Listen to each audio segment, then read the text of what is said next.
Medianoche.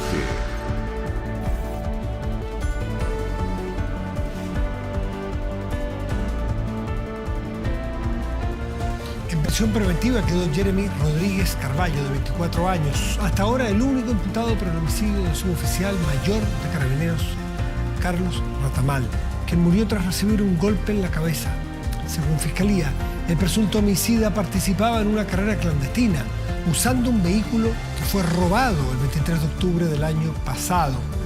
Ante la llegada del personal policial, el joven habría tomado un fierro que guardaba en el vehículo, aquel robado, para golpear al uniformado en su rostro.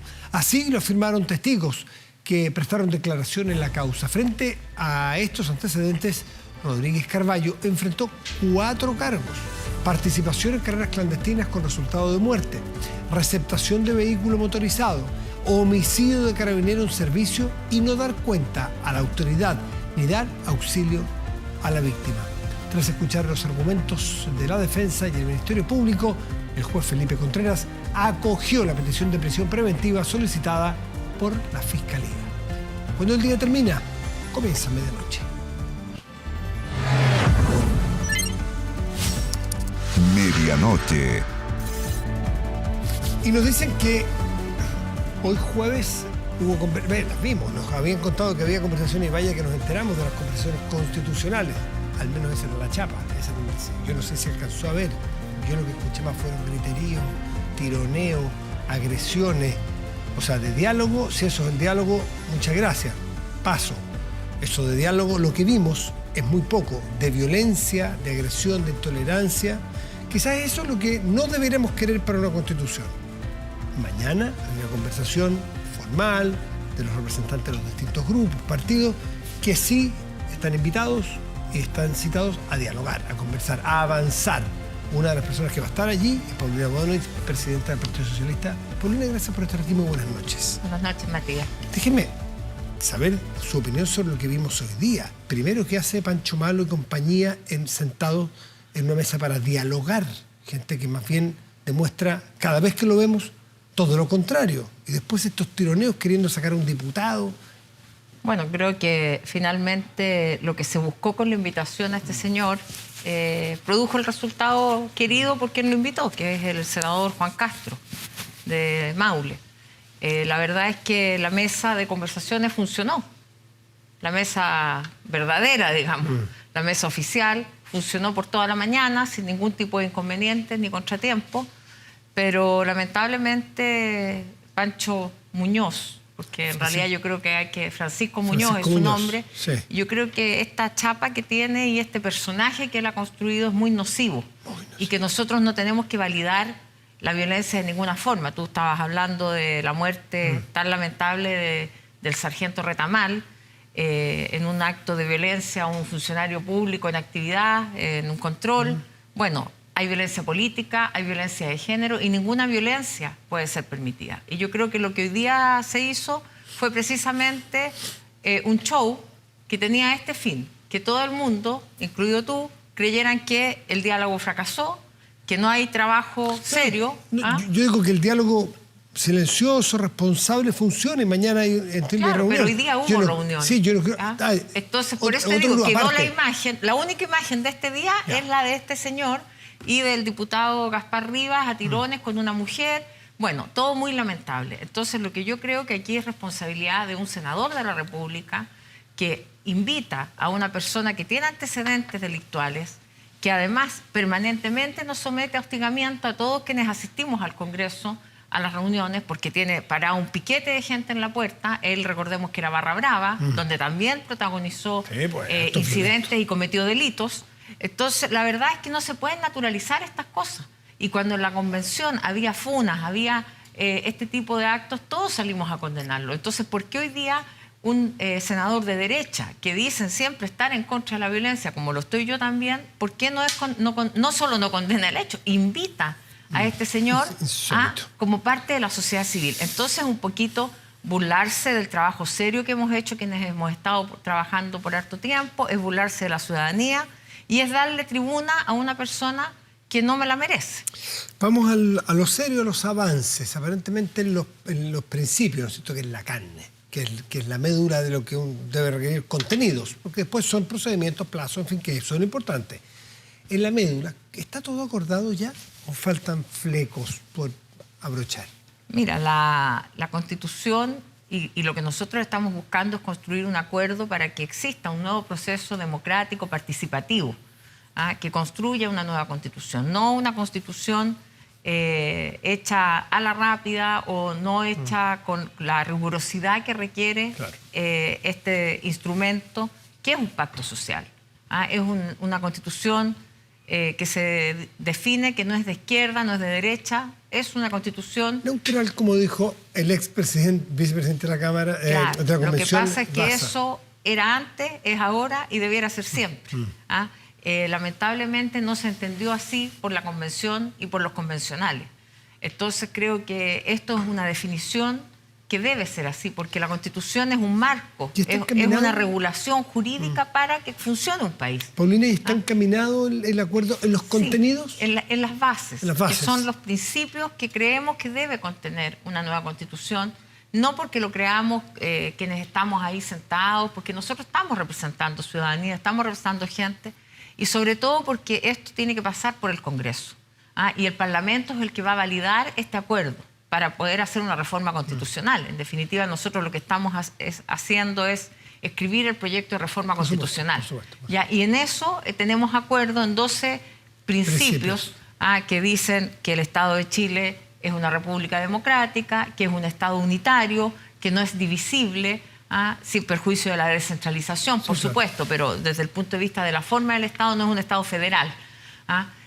Un Estado que va a respetar los pueblos originarios, la separación de poderes. Bueno, esa es la lista de principios mínimos que forman parte de este futuro pacto social. Y después vienen plazos y vienen también formas. Leía recién que la oposición primero ha dicho que octubre no están disponibles para firmar, lo leo en la tercera de mañana. No están, porque octubre es octubrista, porque octubre es un símbolo. El senador Moreira dijo eso. Sí, pero Diego Chalper también reconoció, dijo, para ser franco, octubre es octubrismo, lo dice, lo acabo de leer, y que en realidad parece ser que los partidos de la oposición quieren dejarlo para noviembre, por un tema simbólico, porque no haya apuro. ¿Se lo han comunicado a ustedes? No. Mira, nosotros hemos propuesto un cronograma de trabajo que se inicia con una elección de convencionales en abril próximo. Abril de 2023, con un periodo de trabajo de 6 meses, con un mes de información y difusión y un plebiscito de salida en diciembre. Por lo tanto, los plazos son acotados, porque esto está regido principalmente por el sentido común. No se pueden hacer o no se debieran hacer elecciones en pleno verano, ni en vacaciones, ni tampoco mezclar dos temas que son el constituyente, que es muy importante, con el periodo eleccionario del año 2024, que es de alcaldes y gobernadores. Por lo tanto, el sentido común indica que ese es el plazo que tenemos.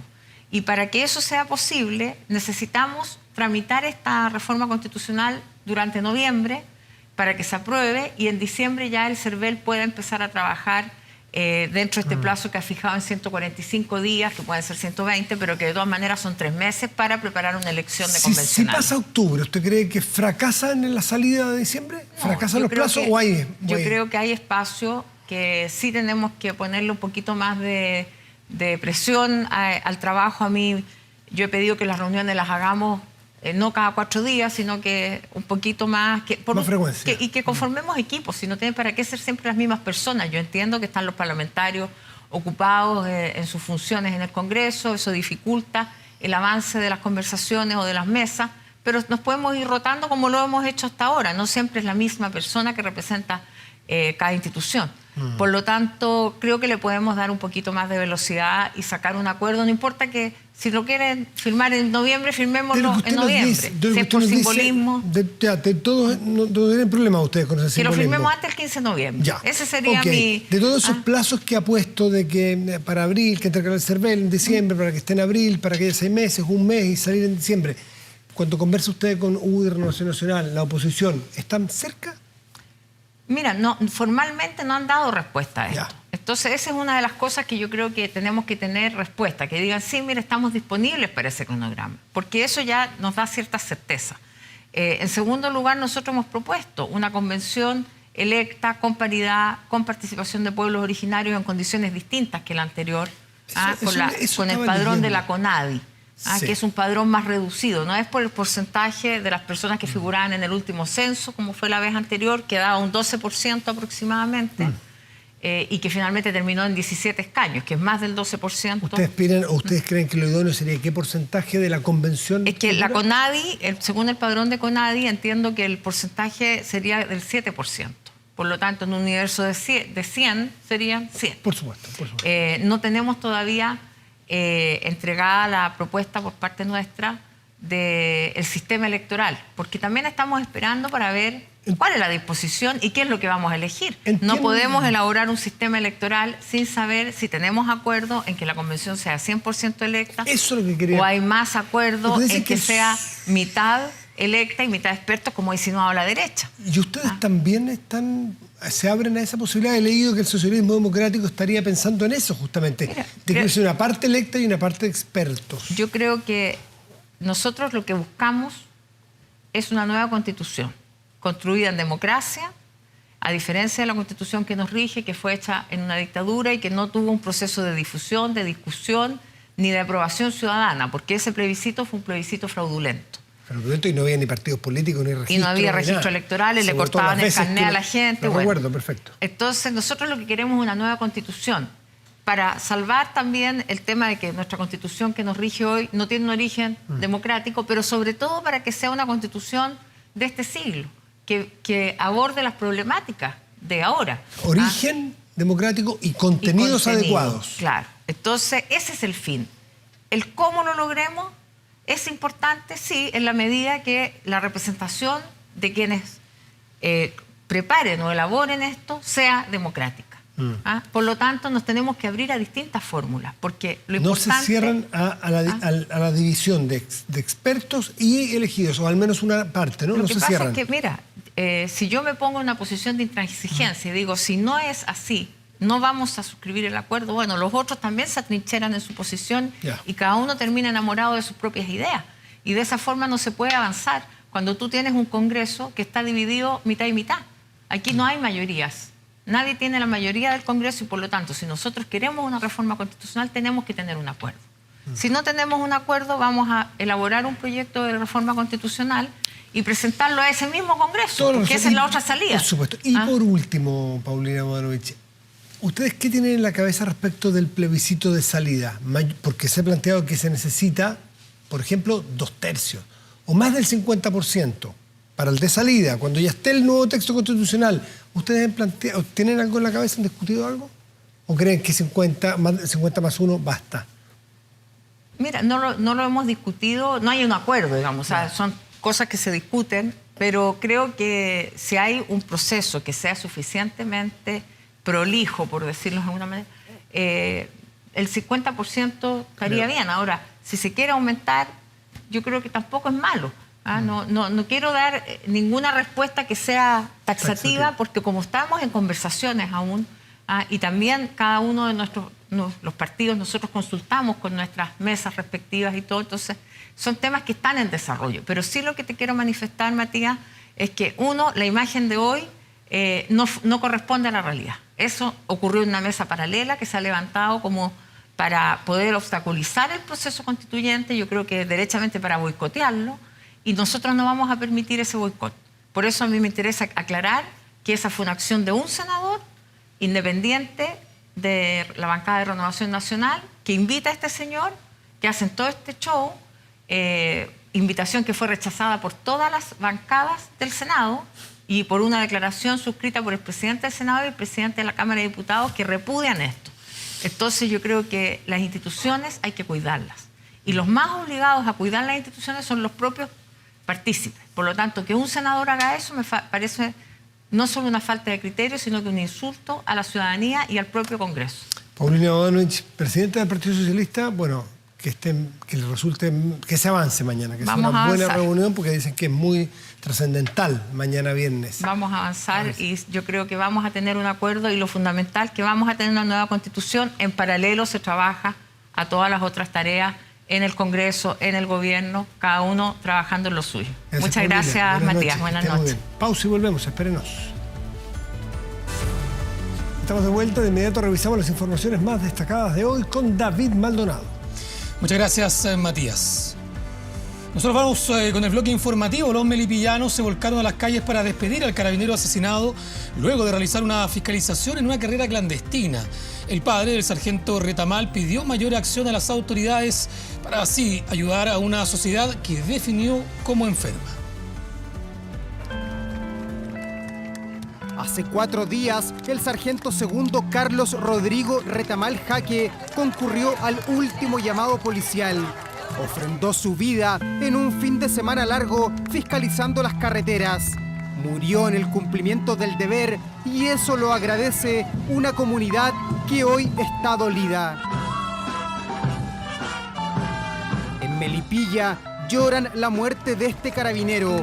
Aquí llegó en el año 2013 y estrechó sus vínculos afectivos, su vocación bomberil y su inquebrantable pasión por el servicio público, expresado en los 19 años que vistió el verde uniforme. Era un loco lindo, era un loco lindo, tenía sus locuras, sus travesuras, pero siempre una sonrisa a flor de piel. Triste ver una familia devastada por una situación que él no se merecía. Y yo creo que nadie merece morir de esa manera. Han ido días negros, pero este es uno de los más tristes que hemos tenido por las circunstancias que falleció. Que estas cosas ya no pueden seguir pasando. Ya no pueden seguir pasando. Autoridad, carabineros se la quitaron todas. Como investigaciones y muchas cosas más que están pasando. Ya no somos autoridad. El sargento Retamal fue velado en su querida segunda compañía de bomberos, luego trasladado a la catedral de la ciudad. 14 años tiene Noelia Retamal, la única hija del mártir 1229. Con emoción, esta mañana recordó a su padre. Él es una persona ejemplar y una persona muy amada. Ustedes lo pueden ver. Desde el sur hasta el norte la gente refleja sus pésames y todos sus buenos recuerdos que tenían de él. Pero siempre cuando hablábamos terminábamos hablando del mismo tema, que era que él se cuidara, que tuviera precaución en las calles, en su motocicleta, que intentara evitar el peligro, aunque de eso se trata su trabajo. Y que esto no se vuelva a repetir porque es muy doloroso para mí como mamá. Yo daría mi vida, y lo he dicho hartas veces, porque ella no estuviera pasando por esto. Que siempre lo temí, pero bueno, ocurrió. Pero él dio su vida por algo y el legado que él dejó tiene que seguir adelante. Él era un héroe. La ministra del Interior, Carolina Toá, fue la máxima autoridad del gobierno presente en la misa fúnebre, donde de manera póstuma el sargento Retamal fue ascendido a suboficial mayor.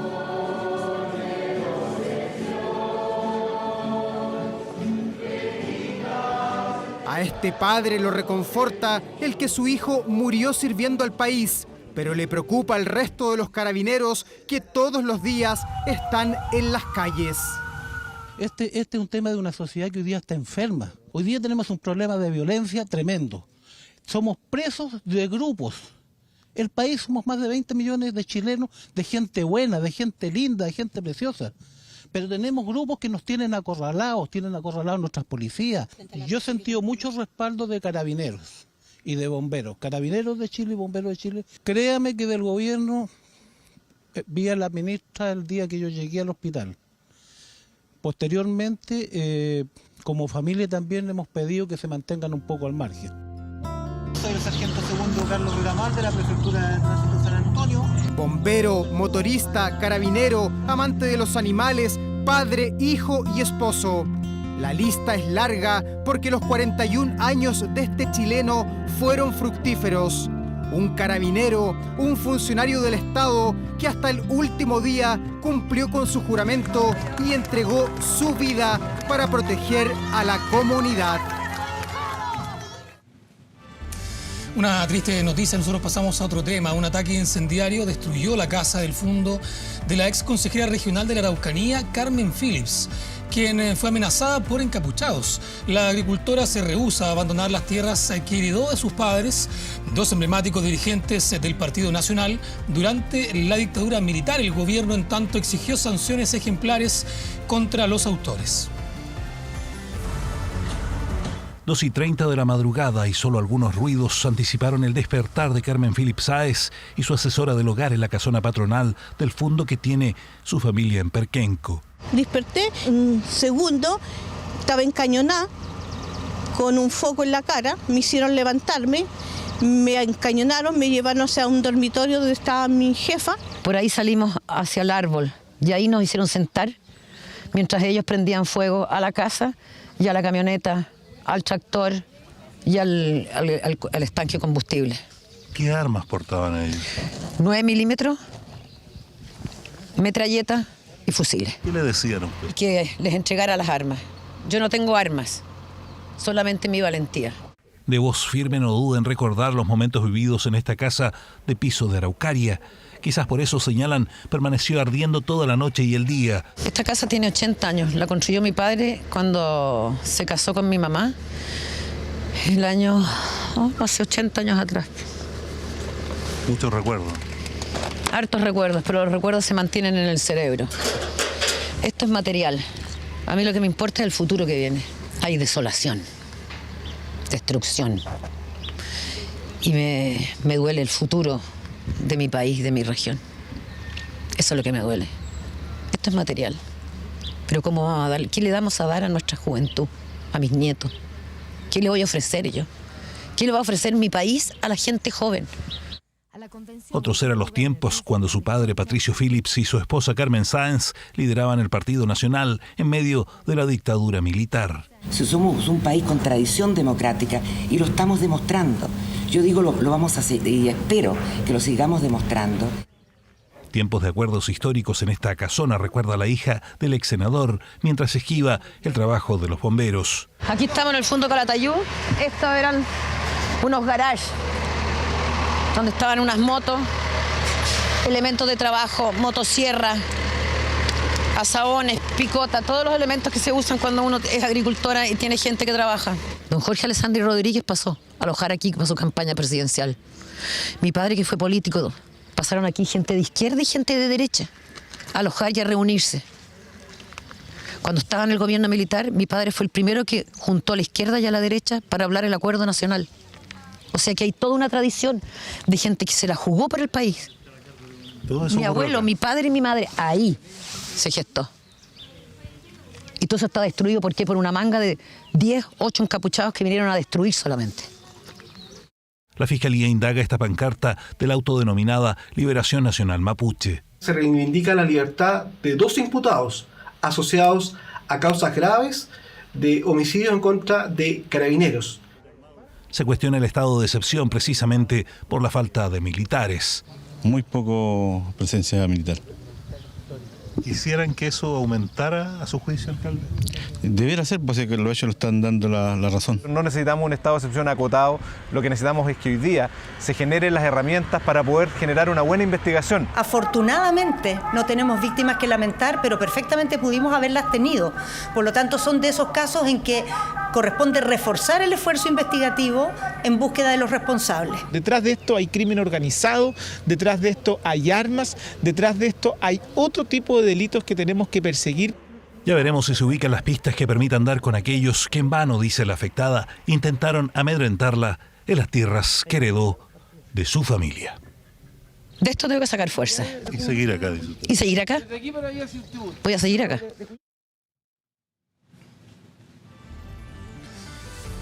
Y el programa Informe Especial reveló este miércoles dramáticos casos en que queda en evidencia el poco rigor que hay en la evaluación médica a quienes postulan a la pensión de invalidez. Frente a esta situación, un grupo de parlamentarios presentó un proyecto de resolución con el fin de modificar las disposiciones que regulan el sistema.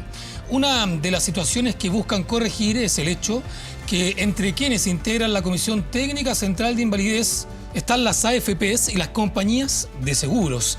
Esto, a juicio de los legisladores, convierte a esas instituciones en juez y parte en el proceso de evaluación de los postulantes. 25 senadores de distintos sectores solicitaron al presidente de la República ingresar un proyecto que permita reglamentar el sistema que ya ha sido cuestionado por denuncias de conflictos de interés. Escuchemos algunas declaraciones. Esto va a ser un tema inevitable en los próximos meses en el Congreso, porque este sistema de invalidez en Chile no resiste más porque está contaminado y porque la gente, su derecho, lo ve conculcado producto de las interferencias interesadas de quienes son los pagadores el día después de esa pensión. Internacional. Y en Noticias del Mundo se encienden las alarmas en la península coreana tras una dura advertencia del líder norcoreano Kim Jong-un, en quien señaló que están preparados para una guerra real con armas nucleares.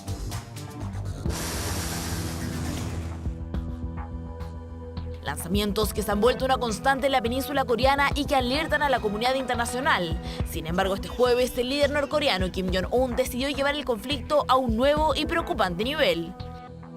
Nuestras fuerzas de combate nuclear demostraron una vez más su plena preparación para una guerra real, para poner a los enemigos bajo su control. La advertencia de una guerra real con armas nucleares de Kim Jong-un llega justo después del lanzamiento norcoreano de 2 misiles de crucero de largo alcance capaces incluso de transportar bombas atómicas. La razón por la que muestran varios tipos de misiles es para enviar una señal. Podemos cargar una ojiva nuclear y lanzarla. No te metas con nosotros. Pruebas que aumentan los temores ante un posible plan de Pyongyang de lanzar su primera prueba nuclear en 5 años. Por eso, Sur Corea, Japón y Estados Unidos reanudaron sus ejercicios militares cerca de la península, incluido el despliegue del portaaviones de propulsión nuclear Ronald Reagan en aguas de la costa este de Corea del Sur. Consideraremos todo de manera realista, sin omitir ninguna opción, y trabajaremos para fortalecer las capacidades de defensa fundamentales de Japón. Medidas defensivas que enfurecen al régimen de Kim Jong-un, que las considera como un ensayo para una invasión.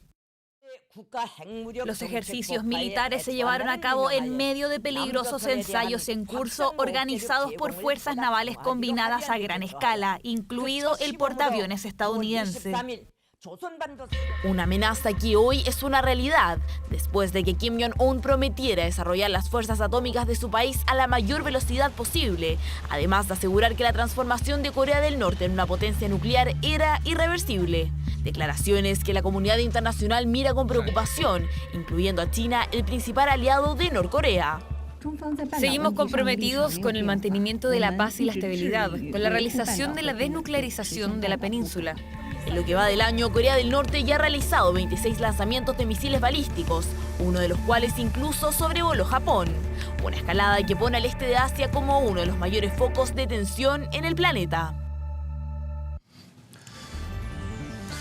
Bueno, nosotros dejamos hasta aquí este bloque informativo. Volvemos contigo, Matías del Río.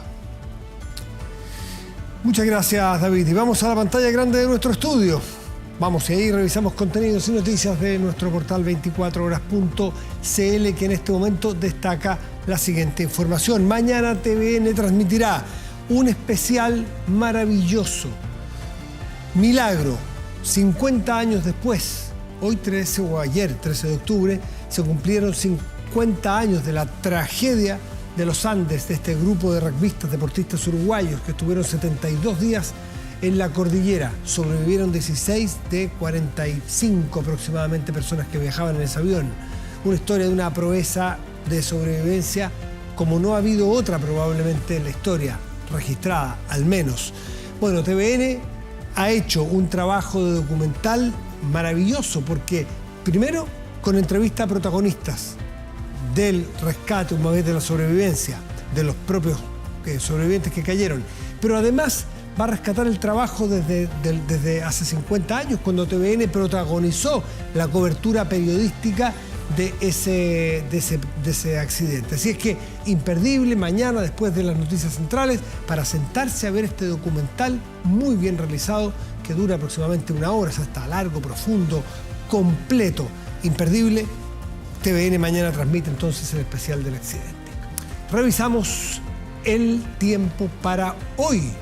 Yo decía mañana, pero en realidad ya estamos a viernes viernes 14 de octubre de 2022. Tendremos Santiago despejado con 29 grados de máxima probable y Angol estará despejado con 19 grados de máxima probable. Angol en la región de la Araucanía. Con esto nos despedimos, agradecemos su atención, los dejamos invitados a seguir atentos a las pantallas de TVN y todas sus plataformas. Que tengan muy buenas noches y gracias por venir.